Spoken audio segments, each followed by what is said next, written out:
Our guest today on Crunch Chronicles, someone who spent a couple of seasons in the organization with the Crunch, played one game in Syracuse over his time, but a good member of the organization for a few years. Goaltender Nick Riopel, our guest here today on Crunch Chronicles. Nick, great to have you here on the show today. How you doing? And get us caught up on, I guess, what's going on in your world these days. Thanks for the invite, Lucas. I'm always following closely, the activities of the Crunch. Obviously, I spent 2.5 seasons with the organization. Still close with many former teammates, friends that still play with the Crunch or played in NHL with the Lightning and elsewhere. So always fun to catch up with the Crunch. As far as for me, I retired, I would say 5 years ago. I was 29 years old at the time. Was in my last year of the contract with the Crunch, and that got traded, I would say in February or close to the deadline here in Bakersfield in return of Eddie Pasquale, which was outstanding for you guys down the road. And then went to Bakersfield, played most likely in the ECHL in Wichita. Had some, health issues a little bit where, I was losing a lot of weight during the season. I was always a big sweater, but, I don't know when you get older, things change a little bit. And I was averaging, between 12 and 15 pounds weight loss each practice or each game. So those like 3 games in 3 nights with 10 to 12 hour traveling were getting on me pretty bad. Went to 2 trips at the hospital, and the second trip they started to see a little bit some blood in my urine. One of my kidney didn't look that great, and the doctor kind of told me, "Hey, look, Nick, you're in a situation where it's almost like a concussion. It may never happen again. Or if it happened again, well, you'll need a new kidney and transplant." So I few games left in the season, just called my wife and she said, "Okay, like, do you have enough now?" And then at 29 years old, I just felt that, my number was always 29. So during my career, I started the agency business while I was still playing, negotiating my contract myself with Julian Brisebois, which was the assistant GM at the time, GM of the Crunch, when Stevie Y was in position with the Lightning. And I just felt that if I could spend a little bit more time in the agency business, that it could, be a little bit better for myself. And, my oldest daughter was starting high school. My youngest was starting middle school. So we just felt that it was maybe the right time for me to pull the plug. And yeah, still 10 years pro. I'm really proud of what I did and what I accomplished. And right now, 5 years into the agency business, representing Mackenzie Weegar of the Calgary Flames. And many top prospect for the upcoming NHL draft. Few former AHLer, former NHLer into Europe's. And no, just things are going pretty well. Yeah, it's a scary way to, I guess, end your playing career, right? When you go through something like that. But how has it been now post retirement? Like you said, you've got the agency going. You kind of started before you finished playing. But Yeah. I guess take us through that process of starting that agency from the ground level and to where it is now. Yeah. When I was younger, like started to be represented when I was 14 years old, like many elite players. I just started in that age, and then I went on with this agent for until I was 21. Needed for me to maybe have a switch, maybe more hungry and maybe a bigger agency. And then I switched until the lockout came in. I was about 23, and that's when I decided to go in Europe, kind of be living the family life. And then I obviously I thought about it. I was always passionate about everything that was surrounding the hockey player, from strength coach, nutritionist, psychologist, everything that could help the athlete get to another level. I was always a big big believer of that. I've always been passionate about it. And one of my friend, well, which is my partner right now in the agency, Etienne, he's a lawyer as well, just contacted me when I was in Europe, and we had some exchange, and he was always passionate about being a sports agent, and he actually started to be a lawyer because he watched the movie Jerry Maguire. So and that's how it happened, where he has the educational background, the school background. I had the playing career background, the pro upside. So obviously, with both of our experiences, we just thought that merging together would help us grow way faster and way bigger. And there's few things that I liked about my agents. There's few things that I would have done differently.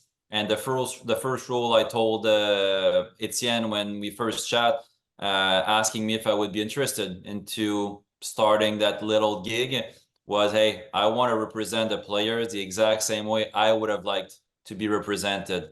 And then years go by. I went 1 year in Europe, 2 years in Europe. My daughter was born in Denmark. Third year was playing in France. I was 26 years old. And that's when I started to see some goalies that I played with or against making their NHL debut. We talk about Louis Domingue, which I played with in Moncton, started to play with Arizona Coyotes, which we finally meet again in Syracuse for a few months there. And then Kevin Poulin, which was another former Crunch, started his career with the New York Islanders. And then Jake Allen, who started with St. Louis Blues. And I just thought to myself, like, what am I doing here, 26 years old? Like I was, elite compared to those goalies at the time. So my wife said, hey, why don't you go back?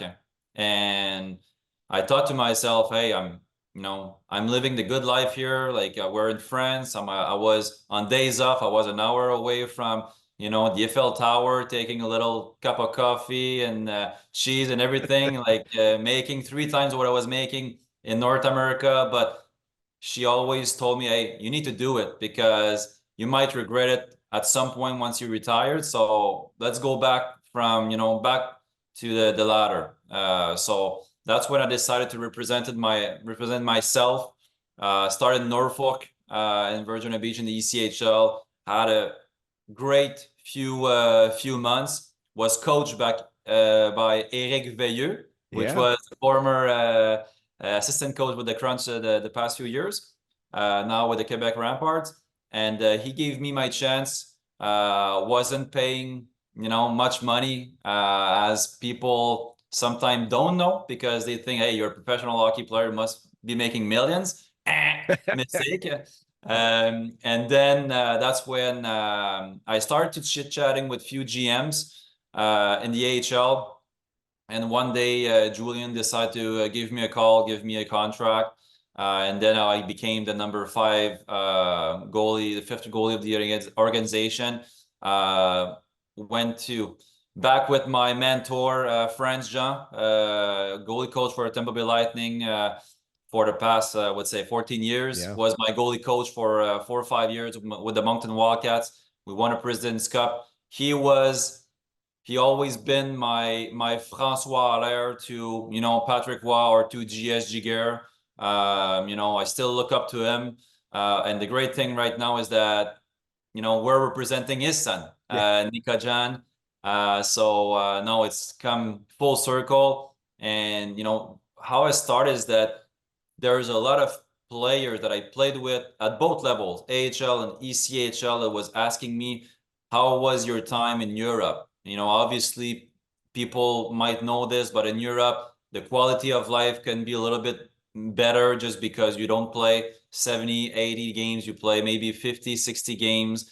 You're always sleeping in your own bed. Traveling is not, is way less crazier than it is right now. You don't play 3-on-3s. You rarely play backs to back, and you make obviously more money. So obviously it's a business, and that's when I started to send some players that were not necessarily happy with the representation, decided to trust me with this. And I made over the years many contacts, and I was sending players over the leagues that I played with, that I played in France, UK, and Denmark, and then started to grow my network while I was still playing for those 2.5 years with the Crunch.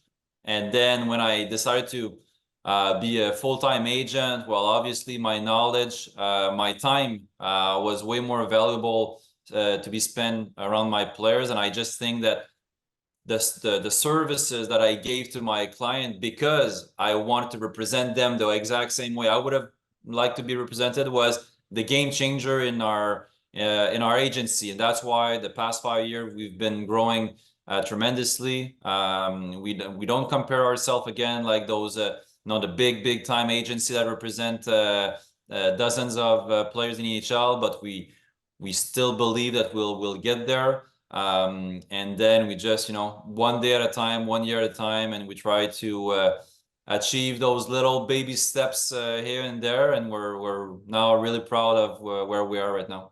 I'm curious what it was like for you negotiating for yourself against Julian Breezewell at that point. What was that like? We know where he is now, and he was pretty I'm sure pretty tough at that point when he was the AGM of the organization. What was it like from your perspective? I always had a really good relationship with Julian. Julian is a guy that has high standards for himself and high standards for the people he's working with.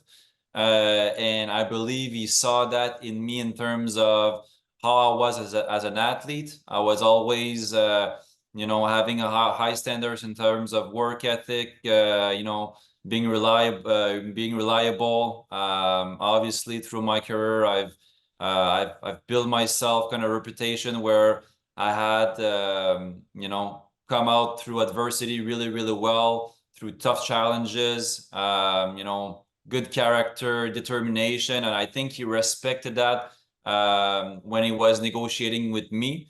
And we were really always straightforward.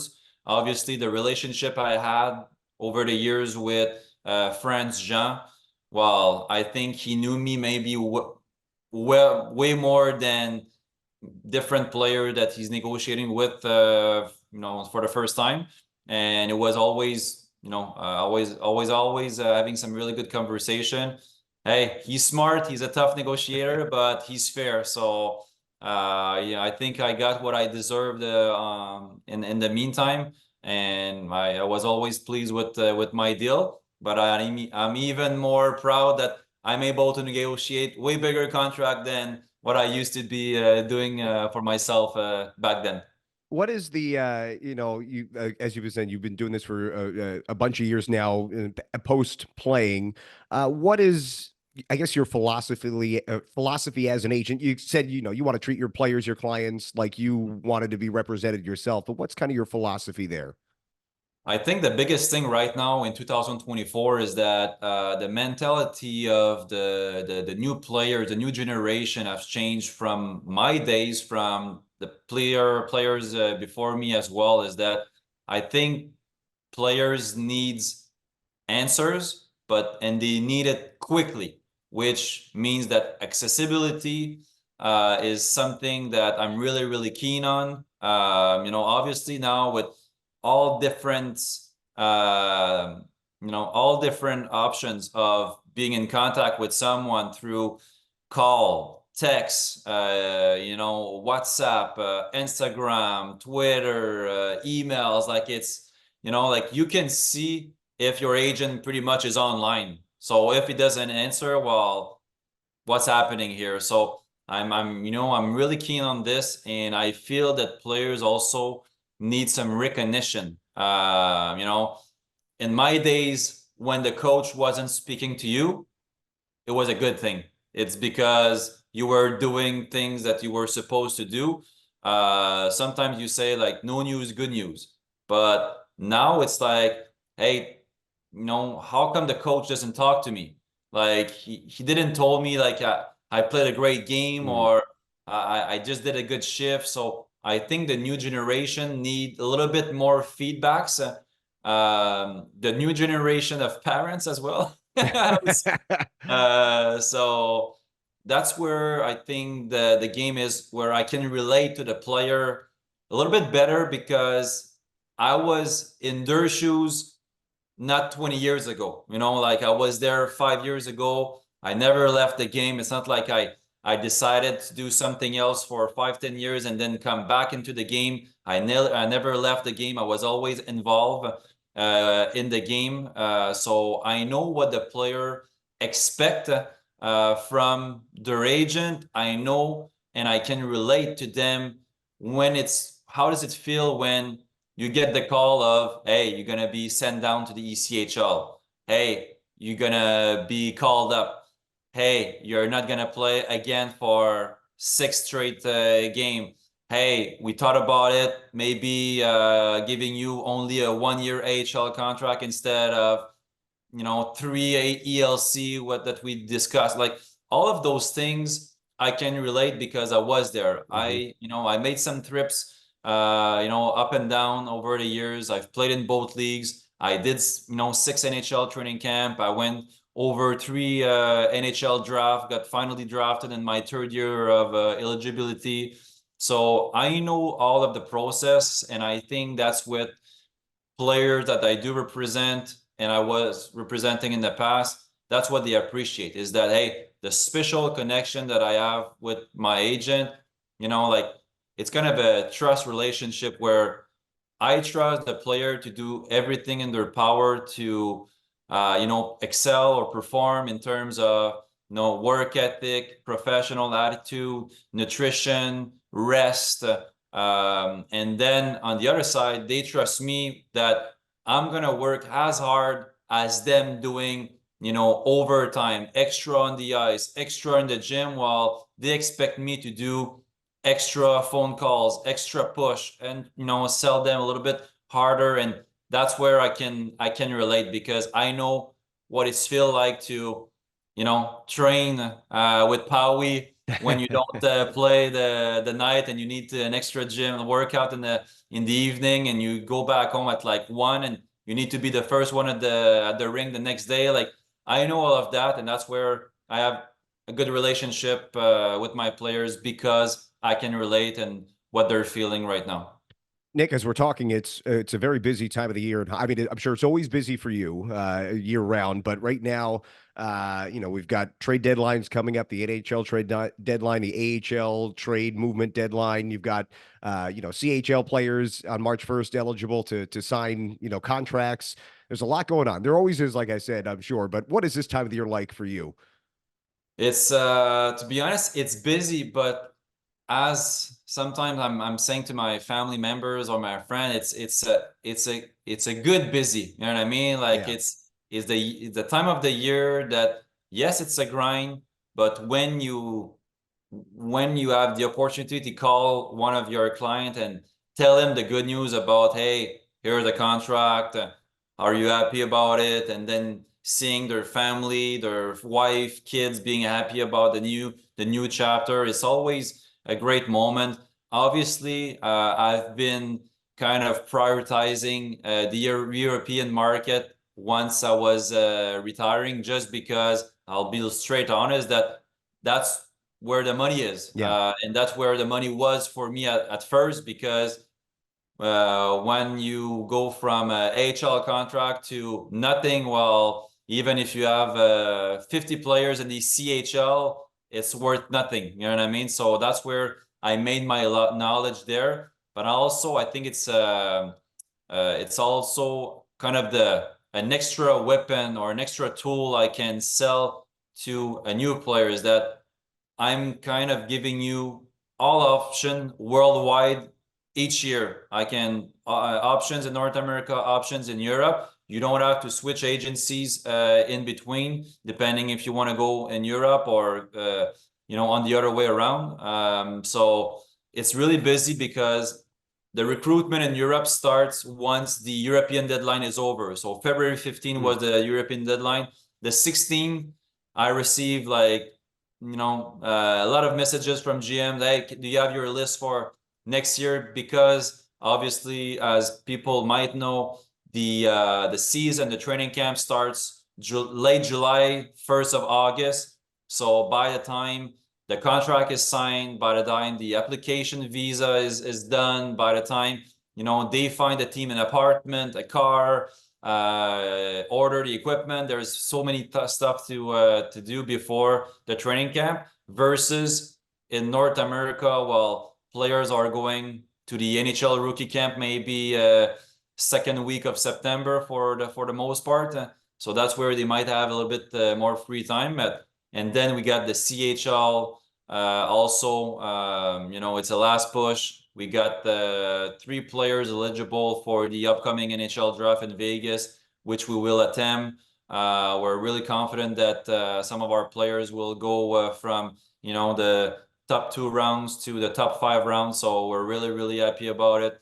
Obviously, we're gonna celebrate it because it's gonna be the last version of the NHL draft in Vegas, because the following will be more of the NBA, NFL style, where everyone is probably gonna be sitting at home. It's gonna be kind of different, but yeah. And then obviously free agency in terms of CHL, overager, trades, HL guys that are maybe looking to get a new opportunity elsewhere. So this is, early mornings, late nights. Well, it's exciting for sure Yeah. at this time of the year, and like we said, all year round for you. Nick, we're flying through our time here, so we'll shift to your couple of seasons you spent in the organization. The last few minutes we have with you here, like you said, about 2.5 years you spent with the organization, signed in the 2015-16 season, then you were here for 16-17, 17-18, at least part of the organization. When you think back on your time, with the Crunch organization, what do you think about? Again, you see the jersey I got here. That was the jersey I've played with the Crunch, but also was fortunate enough to play one exhibition game with the Lightning in my last training camp.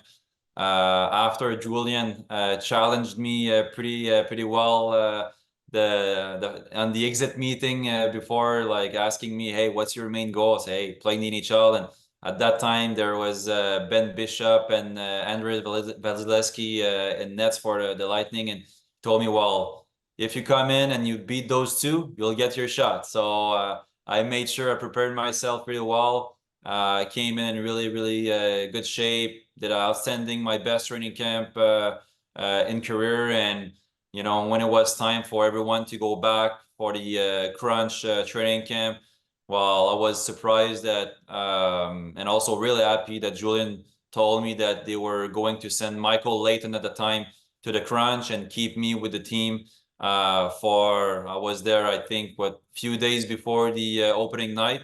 So I was following the teams around with, I think, Carolina, Florida.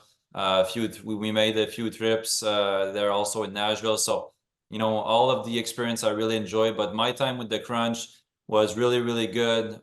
Coached by Benoit Guru, also French Canadian that know from our time in the QMJHL. Many French Canadian in the team. Yanni Gourde, Gabriel Dumont, Wally as well, which is a big is the mayor, I think, of Yeah, Syracuse, but sure is. yeah, exactly. So a few guys like this, I had really, really good fun. Just to be able, to be honest, like to be able to go back from where I was in France, where a lot of people say, "Hey, if you go in France, it's like you're dead, like you don't try to come back." And I kind of, I had a little chip on my shoulder. I say, "Hey, like let's try to prove people wrong here." And when I do decide to came back and climbed up the ladder. So when Julian called me the first time to offer me HL contract, was kind of a tap in the back, but also to play one game was kind of, hey, like I went from France to go back in the HL was something special for me.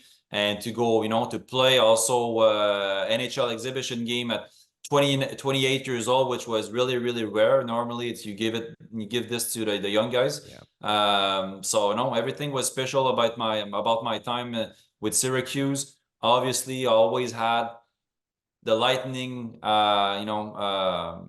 it was always really special to see friends, my mentor, my really good friends stepping up to the NHL after our both like my journey with the Vancouver Wildcats in the Q. The Lightning were always special to me. So for me now to wear the jersey, to wear the Crunch uniform, to have the little Lightning in my equipment was always something I felt fortunate. Closer to home, my family made some few trips there. I always had a great time. So only some good memories. And I know the fans really loved it between the second and third. I used to grab, a few bubble gums and, throw it in the stands. So I think few fans still remember that from my days with the Crunch, because unfortunately, I think I played one game with the Crunch, but I was like 35 games on the Yeah. bench. Yeah. So I made an impact, but off the ice more than on the ice. Yeah, I was going to say you were here for pretty good stretches. You only got the one game, but what did you, I guess, enjoy about just spending time in the city? Like you said, with the guys in that dressing room, of course, but meeting the fans, being around here for those couple of years.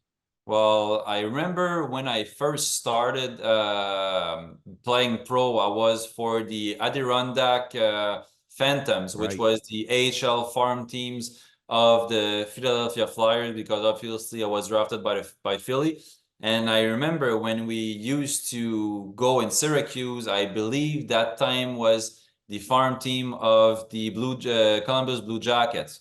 And I just remember those fans are crazy, like, and they haven't changed over the years. Like passionate fans, they do have high standards for their team. The organization from top to bottom is outstanding. I always have really keep having a really good relationship with everyone in the office. Coaches, assistant GMs, trainers over the years. So to be honest, Lucas, I always, Syracuse was always special for me, for my family, and I'll make sure that once I have an opportunity to attend one of the game, it will be again one special for me. Yeah, it's well, that's great to hear. Nick, before we let you run, any final, any closing thoughts, whether it's on Syracuse, about your agency, whatever you want to wrap up with here today?